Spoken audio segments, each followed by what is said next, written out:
안녕하세요. 저는 올해 40살의 남자입니다. 솔직히 여기 방송 보면 저 같은 남자보다는 여자분들이 훨씬 많이 사연을 쓰시는데요. 제 생각에 바람 피우는 데는 남녀 차이가 별로 없는 것 같아요. 바람 피우는 쓰레기 남자들이 많은 만큼 남편 몰래 남의 남자랑 놀아나는 그런 몹쓸 아내도 많다는 거 알려드리려고 이렇게 저도 태어나서 처음으로 사연이라는 걸 써보게 되네요. 참, 결혼 잘못하니까 별걸 다 하게 됩니다. 솔직히 요즘 모두가 힘든 시절이긴 한데, 제 인생은 결혼하고부터 정말 계속 힘들었던 것 같아요. 저는 솔직히 처가가 부자라서 돈 때문에 힘든 건 아닌데, 마음이 너무너무 괴롭습니다. 사실 저희 집도 별로 못 사는 건 아닌데요. 아버지가 평생 공무원으로 살아서 엄청 잘 사는 건 아니었지만, 성실하게 살아서 자가로 집도 마련하고, 저랑 제 여동생 대학까지 다 맞춰주고 시집장가 다 보내주고 큰 빚 없이 연금 받으며 살고 있어서 그렇게 못 사는 건 아니고 솔직히 평범한 집이라 생각합니다. 그런데 아내랑 처갓집 식구들은 이런 저희 집안을 거지 취급하면서 대놓고 무시하고 개쪽을 줍니다. 솔직히 아내 집안 잘 살죠. 인정합니다. 원래부터 제주도에서 펜션 렌터카 하는 집이라 풍족했는데 계속해서 제주도 땅값이 뛰면서 아내 집안은 그냥 부자에서 엄청난 부자가 되었던 거죠. 아내와 저는 5년 전에 어머니들끼리 친분으로 만났는데요. 저희 엄마랑 장모님이 무슨 전국 투자 모임에서 만나가지고 친목을 다지고 오다가 장모님이 모임 사람들을 전부 자기네 펜션으로 불러다가 풍족하게 대접을 하면서부터 장모님이 모임의 대빵이 되었고 그 집 딸이 저랑 동갑인데 35까지 시집 안 간 걸 알고 저희 엄마가 저를 들이밀었던 거죠. 사실 제 입으로 말하기 좀 그렇지만 제가 인물이 잘생겼단 말 많이 듣고 여자들이 좋아하는 편이어서 소개팅이나 선을 보면 먼저 차이는 스타일은 아니거든요. 그래서 어렸을 때부터 동네 아줌마들한테 여자 꽤나 울릴 거라고 핀잔 아닌 핀잔을 들으면서 컸어요. 대학 다닐 때는 바람둥이 같다면서 부담스럽다고 거절한 여성분도 계셨고 그만큼 외적인 부분으로는 자신이 있었어요. 그래서 누가 봐도 저희 집이 너무 미치는 조건인데 저희 엄마가 제 외모 믿고 그 집 딸내미한테 들이댄 거죠. 지금 생각해보면 바로 이런 욕심에서 지금의 불행이 생기게 된 것 같아요. 그냥 저희 집처럼 부자가 아니라 평범한 집에서 바르게 자란 사람 만났으면 이런 고통 없었을 텐데. 그때는 또 저희 장모가 우아한 척, 착한 척, 사람 좋은 척 하는데 깜빡 속아 진짜 좋은 사람인 줄 알았고, 저희 아내도 정말 참하고 조신하고 이해심 많은 여자라고 착각을 했어요. 그게 다 그냥 보여지는 모습이란 건 꿈에도 생각하지 못했죠.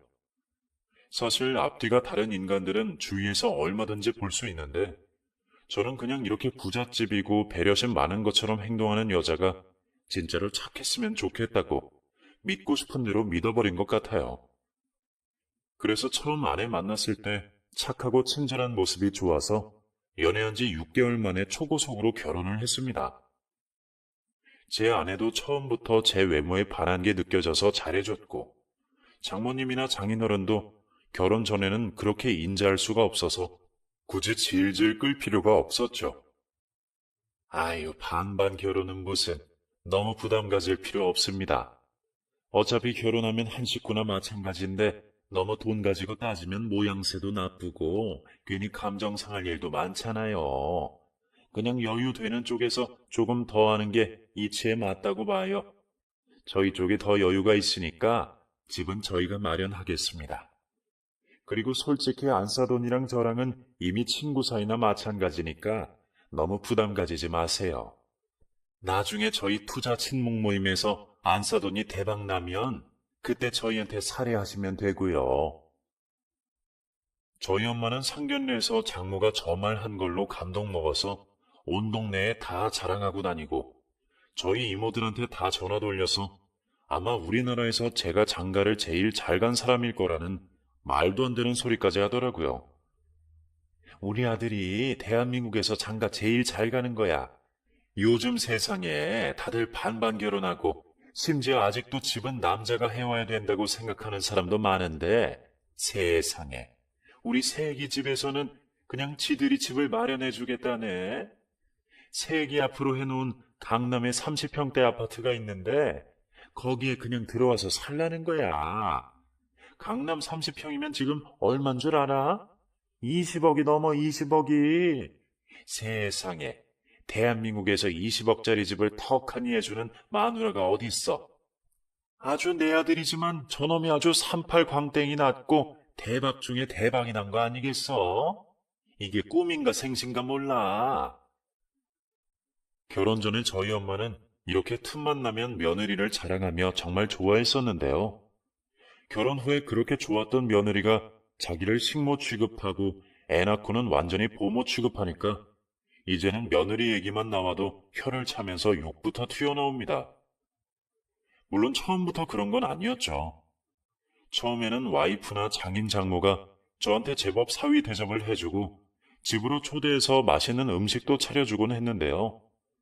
장모님이 웬 사기꾼한테 투자 사기를 당하면서부터 저에 대한 구박이 시작됐어요. 저는 현재 조그마한 벤처기업을 운영하고 있는데요. 도대체 누가 그런 얘기를 했는지는 전혀 모르겠는데 아무튼 누가 장모님한테 저희 회사가 싱가포르에 있는 게임 회사랑 수백억짜리 게임 계약을 해서 앞으로 아주 비전이 있을 거라고 전혀 근거 없는 소리를 해버린 겁니다.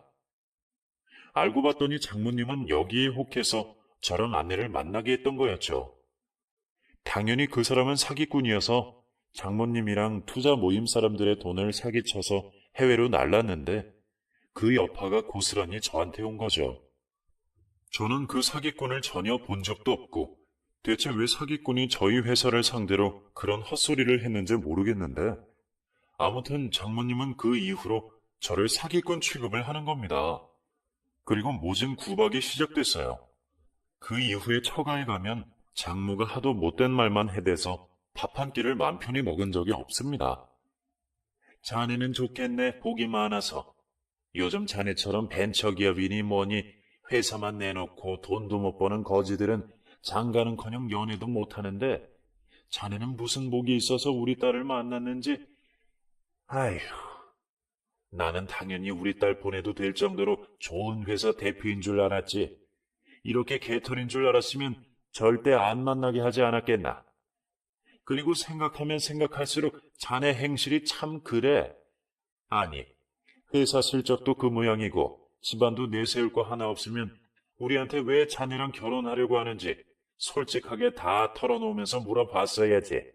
그걸 그냥 입 꾹 다물고 있어. 자네가 직접적으로 거짓말한 건 없지만 그래도 이건 어느 정도 우리 집을 속인 거야. 아무렴 자네가 인물이 좋으면 그걸로 다 될 거라고 생각한 거야? 결혼이 무슨 애들 장난도 아니고 아우 정말 내가 정보를 잘못 안 거라 사기 결혼으로 고소도 못하고 그렇다고 뱃속에 애가 있는데 이제 와서 결혼을 물릴 수도 없고 아주 내가 자네만 보면 환장하겠네. 스트레스 받아서 주름 생기겠어. 장모는 뭐 이런 말들을 제 앞에서 한참이나 늘어놓는 그런 여자였어요. 아내는 그럴 때마다 앞에서는 제 편을 들어주긴 했습니다. 엄마, 무슨 말을 그렇게 해. 왜 그렇게 사람을 스트레스 줘? 그러지 마. 밥 먹다가 체하겠네. 내가 이런 말 안 하게 생겼어? 이 아파트만 해도 얼만데. 생각해보면 아주 공짜 결혼을 한 거 아니야. 우리보다 못한 사람들도 이렇게 퍼주는 결혼은 안 하는데 네가 뭐가 못나서 이런 결혼을 해. 아우, 아주 내가 속 터져서 못 살지 못 살아. 엄마, 자꾸 이렇게 불편하게 하면 이런 식사 자리 안 만들 거야. 그만 좀 해. 하지만 이렇게 앞에서는 편들어주던 아내는 장모님이 가고 둘만 남으면 본색을 드러내기 시작했죠. 솔직히 자기 벌이가 너무한 건 사실이지. 아무리 벤처라지만 월 300을 누구 코에 갖다 붙이냐. 웬만한 가방 하나 사고 나면 땡인데 어떻게 그 돈 벌고도 결혼할 생각을 했는지. 아무튼 자기는 뱃속 아이한테 감사해야 돼.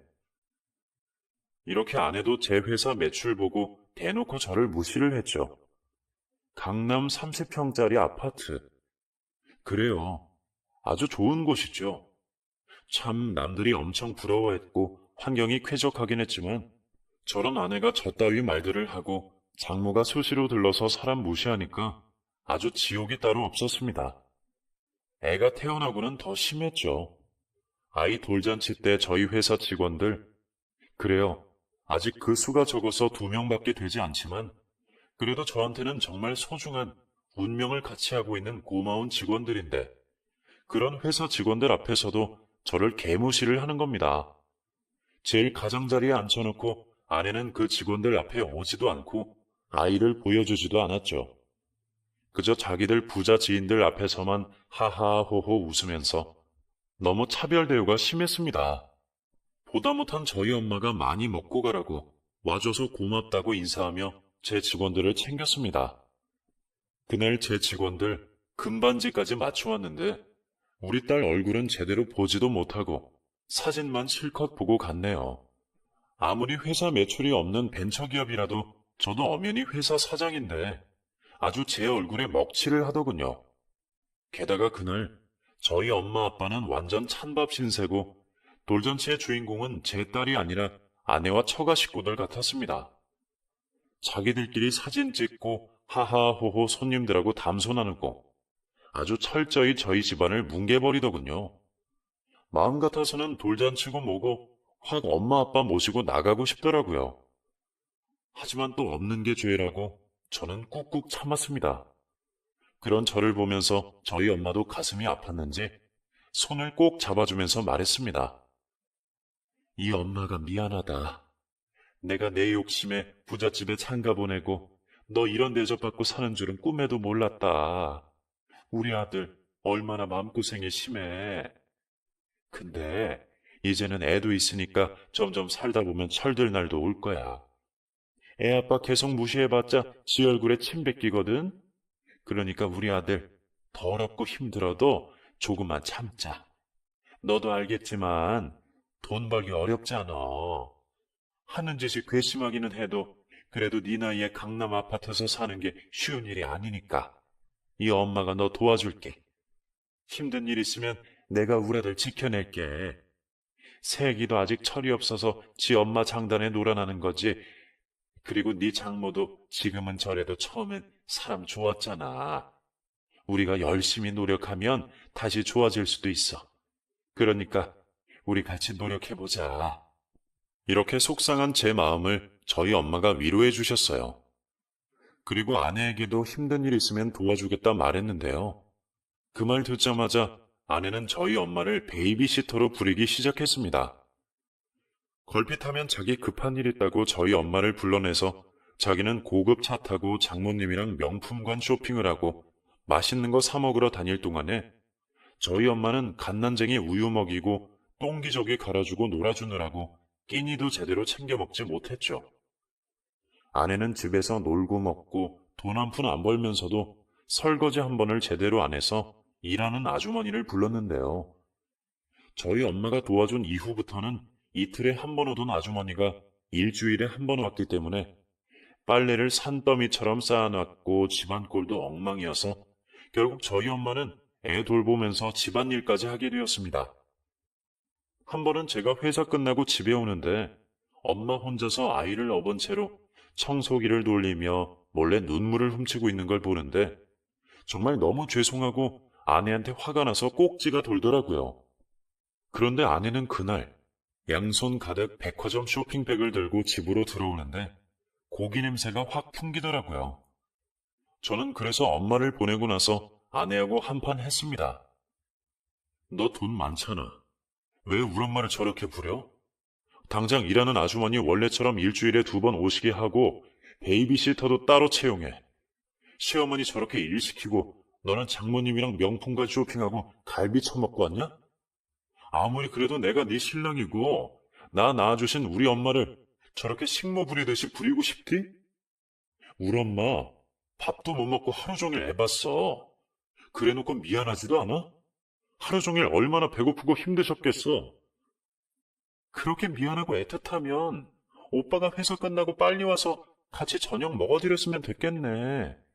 돈도 몇 푼 못 벌면서 맨날 야근에 밤샘에 어머니가 애 보는 게 불쌍하면 오빠가 일찍 와서 애 보면 되잖아. 나 이거 쇼핑한 거 너무 스트레스 받아서 한 거야. 내 친구들 결혼해서 사는 거랑 나랑 너무 차이가 심하니까. 걔들이 오빠 돈 못 번다고 나까지 무시하니까 너무 스트레스 받고 짜증나서 우리 엄마가 나 위로해 준 거라고. 내 친구들 다 어떻게 사는지 알아? 내 친구 땡땡이 남편은 주식 대박이 나가지고 와이프 앞으로 건물을 사줬다더라. 또 우리 사촌 언니 남편은 어떻고? 알지? 형부 이번에 큰 재판 이겨가지고 성과금만 억대로 받은 거. 회사에서 받은 것만 그런 거고 의뢰인이 자기 회사 주식 더 챙겨줘서 아주 잭팟을 터뜨렸다는 말이 있어. 그래서 이번에 장인 장모한테 머리끝부터 발끝까지 명품으로 휘감아줬다고 하더라. 당신 우리 엄마한테 명품백이라도 하나 당신 돈으로 선물해 준 적 있어? 결혼하고 나한테도 해준 적 없잖아. 그래서 우리 엄마가 당신 대신해서 오늘 내 기분 풀어준 거야. 그거 고마운 거는 모르고 겨우 마음 달래고 온 사람 기분을 이렇게 잡쳐야 속이 시원하니? 오빠야말로 너무한 거 아니야? 그리고 어머님이 나 도와주겠다고 했잖아. 당신이 워낙에 하는 게 없으니까 어머님이라도 도와주시겠다고 해서 나는 그 말에 따른 것뿐이야. 일하는 아줌마 일주일에 2번 오라고 할게. 근데 그 돈은 당신이 마련해. 나 이제 더 이상 우리 엄마 아빠한테 미안해서 손 못 벌리겠으니까. 일하는 아줌마 월급 정도는 당신이 마련했으면 좋겠어. 이미 공짜로 이 집에서 살고 있잖아. 그 정도는 해도 큰 손해 아니야. 와, 이렇게 말하고는 쌩언이 지방으로 들어가는데 저는 이때 마음속으로 이혼을 굳힌 것 같아요. 시어머니 개고생하는 거 보고도 지 할 말만 하고 들어가는 저게 사람이 아니라는 생각이 들고 정이 뚝 떨어져 버렸습니다. 저희 엄마는 그래도 본인은 괜찮다며 괜히 자기 때문에 싸우지 말라고 청소를 마무리 다 하고 잠든 아이를 저에게 안겨주고는 웃으면서 나가시는데 얼마나 눈물이 나던지 엄마가 나간 자리를 바라보며 아이를 안고 한참을 울었습니다. 내가 못나서 이렇게 불효를 하는구나. 남들이 며느리 효도받을 때 우리 엄마는 자식이 돈 못 버는 죄로 이렇게 며느리한테까지 무시를 당하는구나 싶으니까 이가 악물어지면서 반드시 성공해야겠다 싶더라고요. 그때 저는 다짐했습니다. 이번에 저희 회사에서 개발하는 게임 무슨 수를 써서라도 투자 받아내서 성공시킬 거라고. 그 후로 잠도 자지 않고 밥도 안 먹고 악착같이 회사 일에만 매달렸습니다. 힘들고 지칠 때마다 나와 우리 가족을 무시하는 아내와 장모 생각을 하면서 괜찮은 투자 제안서를 만들었죠. 이때 당시 살이 8kg 정도 빠질 정도로 물불 안 가리고 일만 했던 것 같아요. 그 결과 마침내 홍콩의 한 법인에서 저희 게임에 관심을 가지고 투자하고 싶다는 제안이 왔어요. 그래서 저는 너무 기뻐 홍콩으로 달려갔습니다. 물론 아내한테 자세한 이야기는 하지 않았어요. 무슨 말만 하면 부정적으로 깎아내리고 제 말을 무시해서 대충 회사 일이라고 둘러대고 출장을 갔죠. 이번 게임 계약만 성사되면 저희 회사 매출은 이전과는 비교할 수 없을 정도로 엄청나게 좋아질 거고, 그러면 더 이상 장모와 아내에게 이렇게 무시받는 생활도 끝일 테니까 정말 비장한 마음으로 갔습니다. 어린 우리 딸을 위해서라도 아빠가 집에서 무시받는 모습을 보여주면 안 된다는 생각이 들었죠. 그리고 정말 성사될 때까지 돌아오지 않겠다는 마음가짐으로 저와 저희 회사 직원들 전부 투자자와의 미팅을 거듭한 결과 마침내 계약을 성사시켰습니다. 정말 얼마나 눈물이 나던지 이 게임 계약 체결되고 출시해서 평타만 쳐도 제 앞으로 강남 아파트가 뭡니까? 꼬마 빌딩 정도는 충분히 마련할 수 있으니 제 인생에 정말 큰 경사였죠.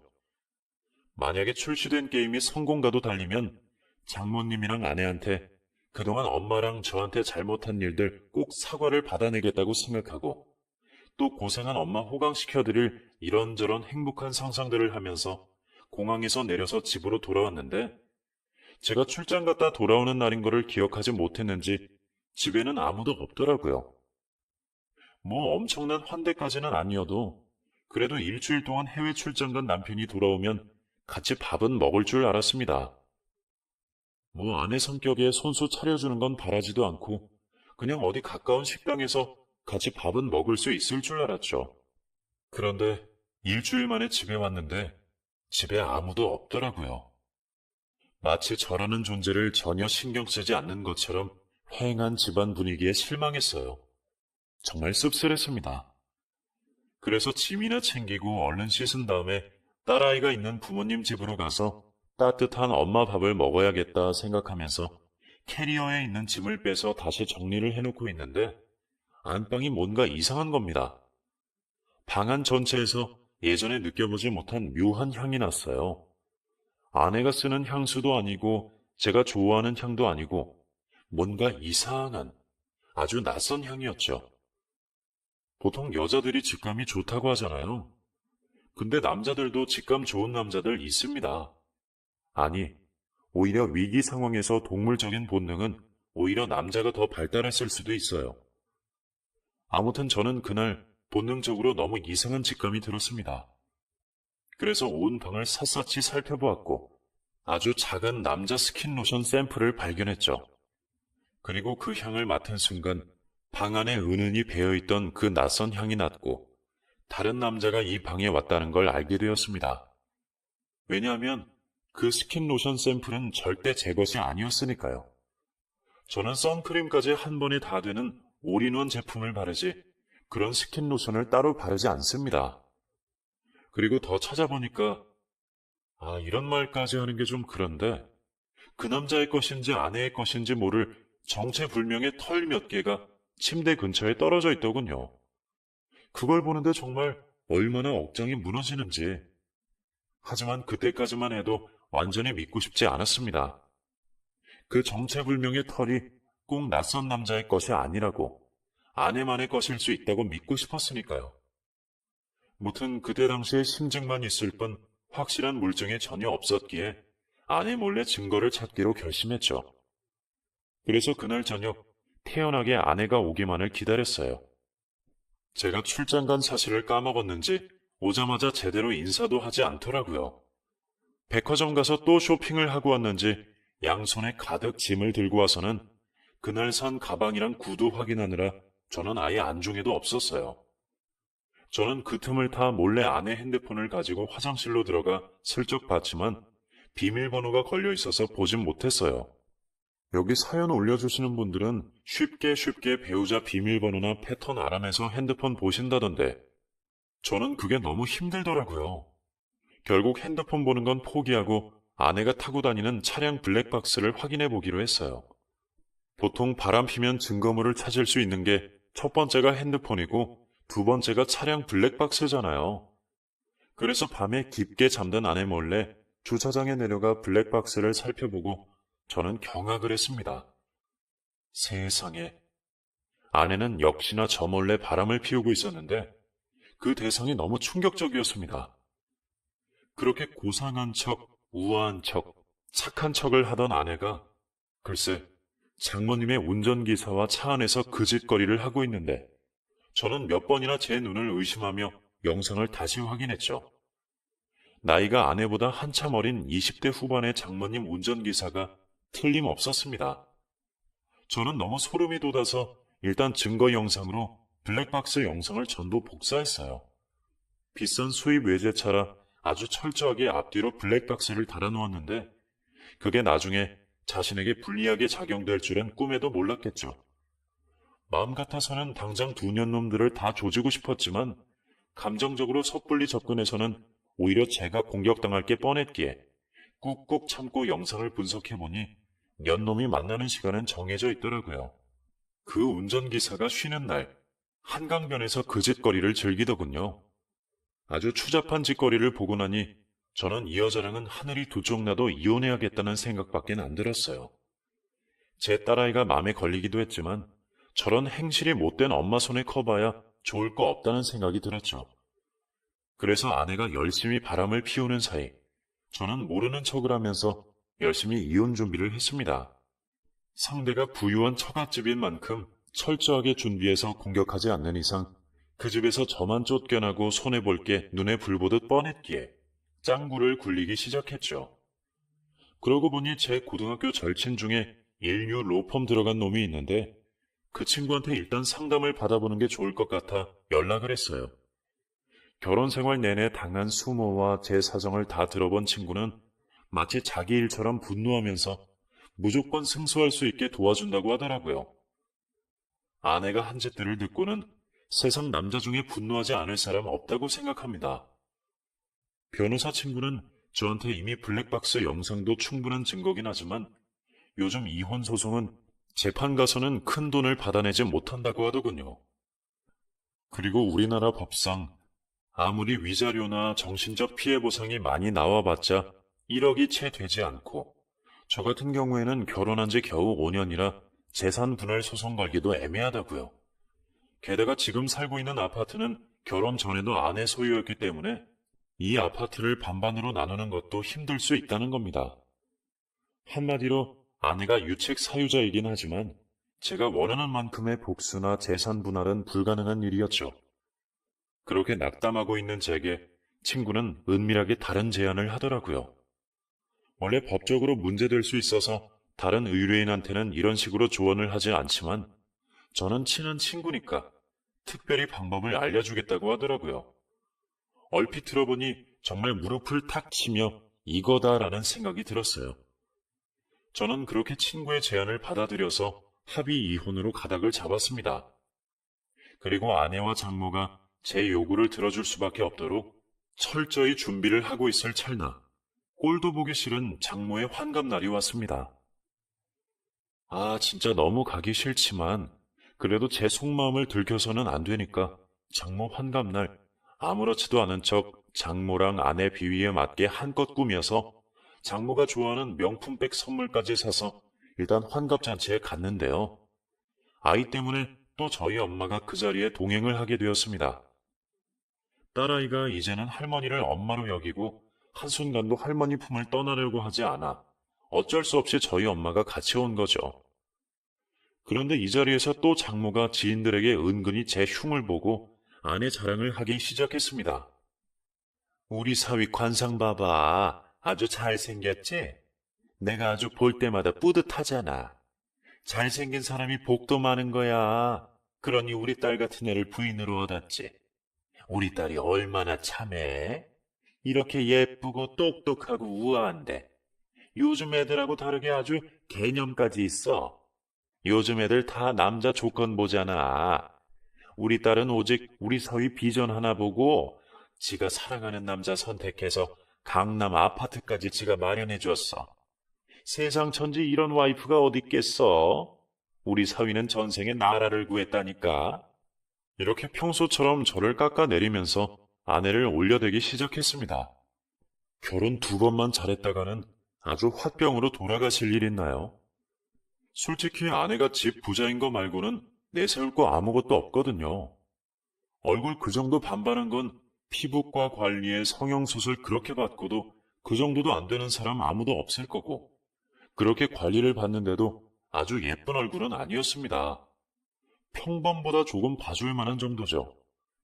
그래서 가끔은 아내를 처음 만난 사람들은 제가 부유한 처갓집 조건만 보고 결혼한 제비인 줄 오해를 하시더라고요. 정말 외모적인 조건으로 보면 누가 봐도 제가 월등했죠. 외모로 사람 비교하는 거 저도 싫어하는데 저희 장모가 하도 저를 깎아내리니까 저라도 저를 올려줘야지 어쩌겠습니까. 그리고 부모 재산 다 떼놓고 능력으로만 따져도 백수인데다가 할 줄 아는 거라고는 쇼핑하는 거, 맛집 다니는 거밖에 모르는 무개념 아내보다는 비록 아직까지 큰 돈은 못 벌지만 앞으로 비전도 있고 제 회사 일구면서 열심히 살아가는 제가 더 낫지 않습니까? 그런데 오직 부모 재산 하나 가지고 사람 업신여기고 깔보는 처갓집은 진짜 글러먹은 인간들 아니냐고요. 사람의 가치를 돈으로 평가하고 철저하게 강약, 약강을 보여주니까 정내미가 떨어지더라고요.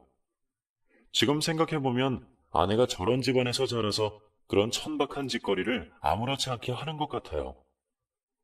아무튼 간에 하루 이틀 들은 소리도 아니고 하루 이틀 무시당한 것도 아니니까 저는 또 이 악물고 못 들은 척 하는데 아내가 심상치 않더라고요. 딸아이 밥을 먹이는 둥 마는 둥 하더니 핸드폰을 보고 일어섰습니다. 그 모습을 딱 보고 감이 왔죠.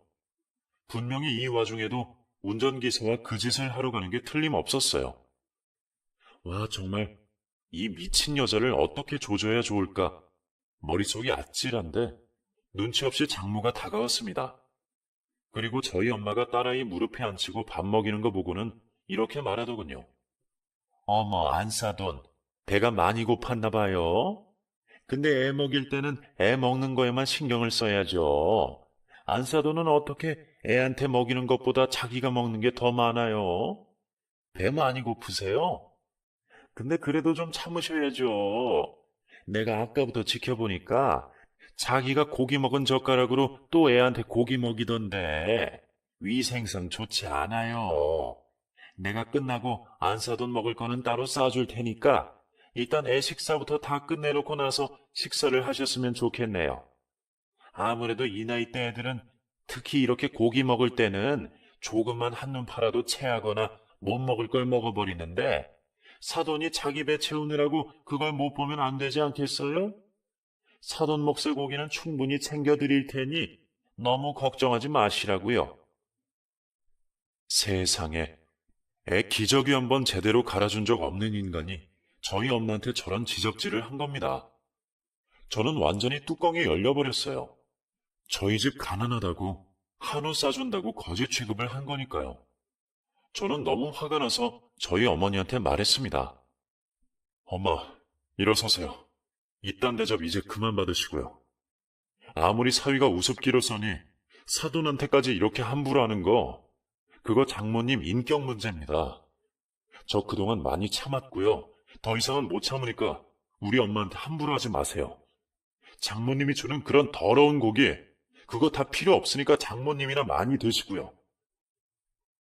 저는 이렇게 말하고 엄마랑 딸아이를 데리고 택시 태워 엄마 집으로 보냈습니다. 그리고 다시 환갑잔치하는 호텔로 들어가려는데 제 말에 화가 난 장모가 어느새 가까이 와서 제 뺨을 대차게 후려치더군요. 자네 지금 이게 뭐 하는 거야? 손님들 다 모셔다 놓고 돈도 못 버는 못난 놈이 감히 이런 행패까지 부려? 자네 정말 이혼하고 싶어서 작정했어? 우아하고 조신한 내 딸, 너같이 무능력한 놈한테 준 것만 생각하면 지금도 억장이 무너지는데 어디서 이런 짓을 해? 저는 그 말에 실소가 나왔습니다. 우아하고 조신하다니, 개가 웃을 일이죠. 그래서 저는 장모에게 말했어요. 당신 잘난 딸이 어떤 사람인지 내가 제대로 알려줄까요? 맘 같아서는 호텔 사람들 다 있는 데서 당신 딸 실체 밝히고 싶은데 내가 그냥 참는 거예요. 내가 왜 이랬는지 알고 싶으면 잠자코 따라오는 게 좋을 거예요. 그리고 저는 조용한 구석으로 가서 아내 차량의 블랙박스와 연결된 핸드폰을 조용히 장모에게 건넸습니다. 지금 이 시각에 아내 차량에서 벌어지는 추악한 일들이 실시간으로 보여졌죠. 아내는 아니나 다를까 장모 운전기사와 추악한 짓거리를 하는데 참 눈뜨고 못 봐줄 지경이더군요. 한 쌍의 바퀴벌레를 보는 기분이랄까요? 장모는 실시간으로 딸이 자기 운전기사랑 몹쓸 짓거리를 하는 걸 감상하고는 충격을 받아서 핸드폰을 집어 던졌습니다. 이건 음모라고, 조작이라고 저한테 소리를 쳤어요. 믿고 싶지 않았겠죠. 착하고 조신하다 믿었던 딸이 고졸 운전기사와 눈이 맞아 저런 짓 하는 걸 아무리 직접 봐도 믿고 싶지 않겠죠. 하지만 저는 그런 장모에게 그동안 제가 모은 블랙박스들을 하나하나 보여주면서 아내와 운전기사와의 추악한 불륜이 사실이라는 걸 확인시켜 줬습니다. 장모는 그 자리에서 어떻게 이런 일이 있을 수 있냐며 주저앉아 대성통곡을 하더라고요. 그리고 얘가 지금 어딨냐면서 고래고래 소리를 질렀습니다. 저는 블랙박스 영상에 보이는 숫자를 보고 호텔 지하주차장 위치를 알려주었고 장모는 득달같이 달려가더군요. 저도 뒤따라 달려가 보니 장모는 아내의 차로 가서 차문을 미친 듯이 두들겨 댔습니다. 운전기사와 한창 신이 난 아내는 차문 두들기는 장모를 보고는 엄청나게 놀라더군요. 부랴부랴 옷을 입고 문을 열자마자 장모는 힘차게 아내의 뺨을 때리고 두들겨 팼습니다. 네가 나한테 어떻게 이럴 수 있냐고. 어떻게 저런 놈이랑 붙어먹을 생각을 하냐고 아내 머리채를 잡고 흔들어대더군요. 그 꼴을 보는데 어찌나 통쾌하던지 운전기사 놈은 그 꼴을 보고는 너무 놀라 도망가 버렸고 저는 장모가 아내를 두들겨 패는 걸 보며 마음을 달랬습니다. 아내는 실컷 장모한테 맞고 나서는 잘못했으니까 아무한테도 말하지 말라고 싹싹 빌더라고요. 지도 부끄러운 줄은 알았는지 운전기사와 그짓거리하는 걸 자기 엄마가 다 본 걸 알고는 저한테 도끼 눈을 하고 따졌습니다. 아무리 내가 미워도 보여줄 게 있고 안 보여줄 게 있지. 어떻게 우리 엄마한테 그런 영상을 보게 해? 당신 너무 잔인한 거 아니야? 우리 엄마 평생 그 장면 못 잊을 거 아니야. 나도 쪽팔려서 앞으로 엄마 얼굴을 어떻게 보고 살아? 어떻게? 너는 이 와중에 니네 엄마 충격받은 것만 걱정되는 모양이구나. 정작 네 남편이 내가 받은 충격은 아무렇지 않은가 보지? 하긴 어차피 내가 네 남편으로 살 날 얼마 안 남았으니까 뭐 내가 받을 충격은 신경 안 써도 되겠네. 저는 이렇게 말하면서 그간의 블랙박스 영상 증거로 보여주며 아내한테 그동안 열심히 준비한 이혼 합의서를 내밀었습니다. 아내는 이혼만큼은 전혀 예상하지 못했는지 기가 찬 표정이었어요. 이혼? 그래, 해줄게. 나도 바라던 바야. 당신이 뭐 잘난 거 있다고. 나야 좋지. 그동안 미찌는 결혼했으니까 나랑 비슷한 남자 다시 만나서 재혼하면 돼. 그리고 혹시나 해서 하는 말인데 우리 결혼 기간도 짧고 당신이 우리 집 재산 모으는데 도움 준 게 1도 없으니까 재산 분할은 꿈도 꾸지 마. 뻔뻔한 여자인 줄은 알고 있었지만 이 정도로 못돼 처먹은 여자인 줄은 몰랐습니다.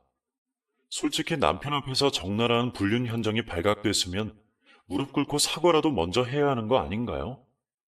아내는 자신의 치부를 장모님에게 들킨 게 정말 화가 났는지 오히려 적반하장식으로 이혼하자고 하더라고요. 아니, 당신은 내가 원하는 대로 해줘야 할걸? 만약에 당신이 내 말 안 들어주면 이 영상은 형벌처럼 당신 따라다닐 거야.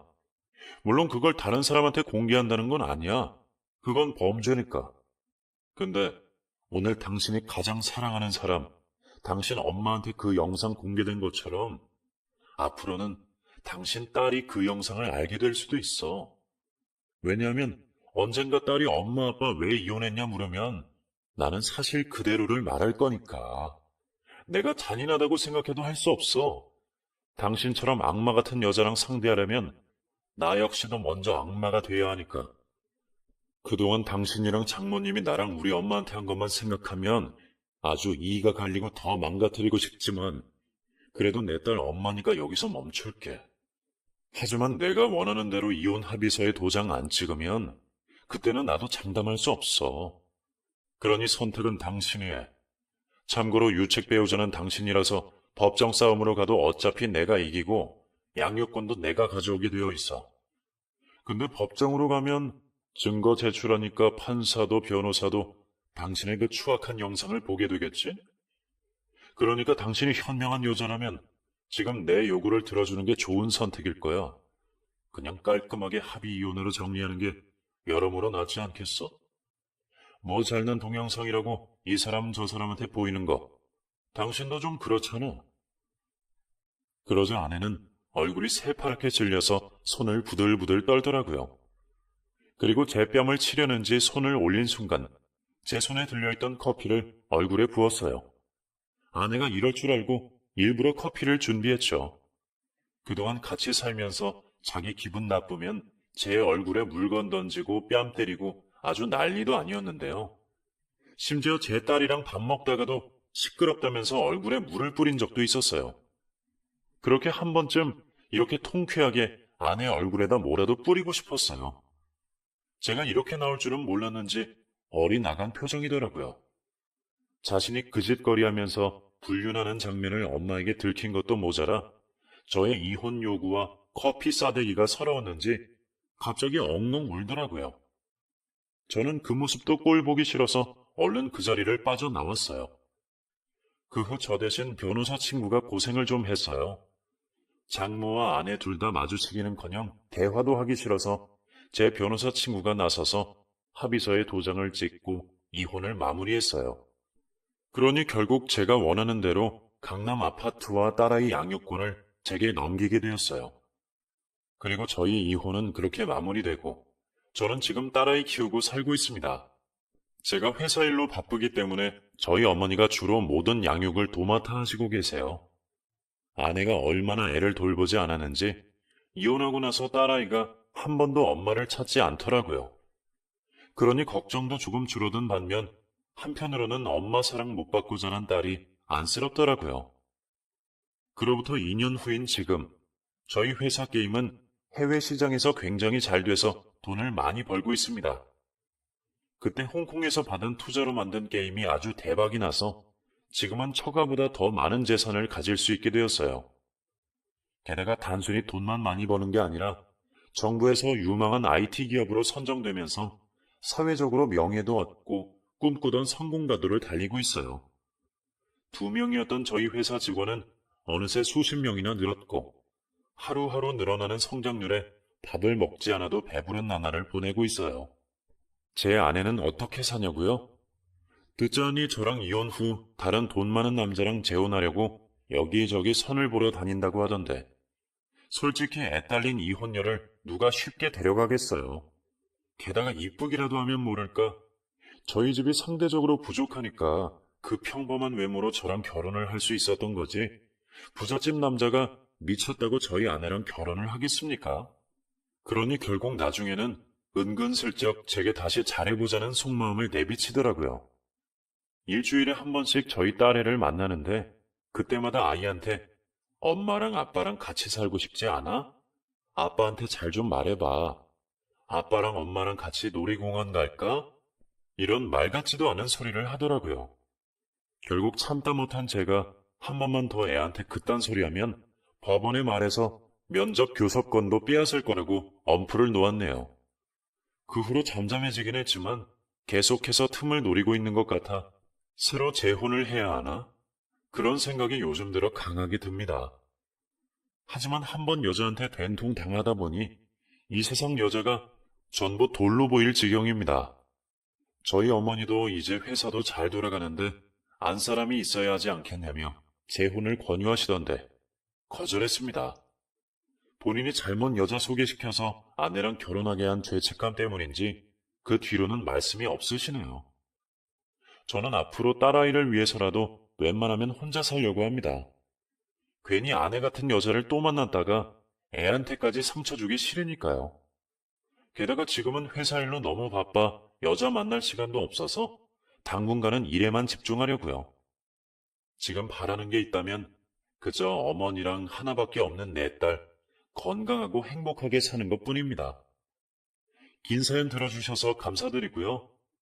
여러분도 결혼할 때 꼭 잘 살펴보시고 조심하시길 바랍니다.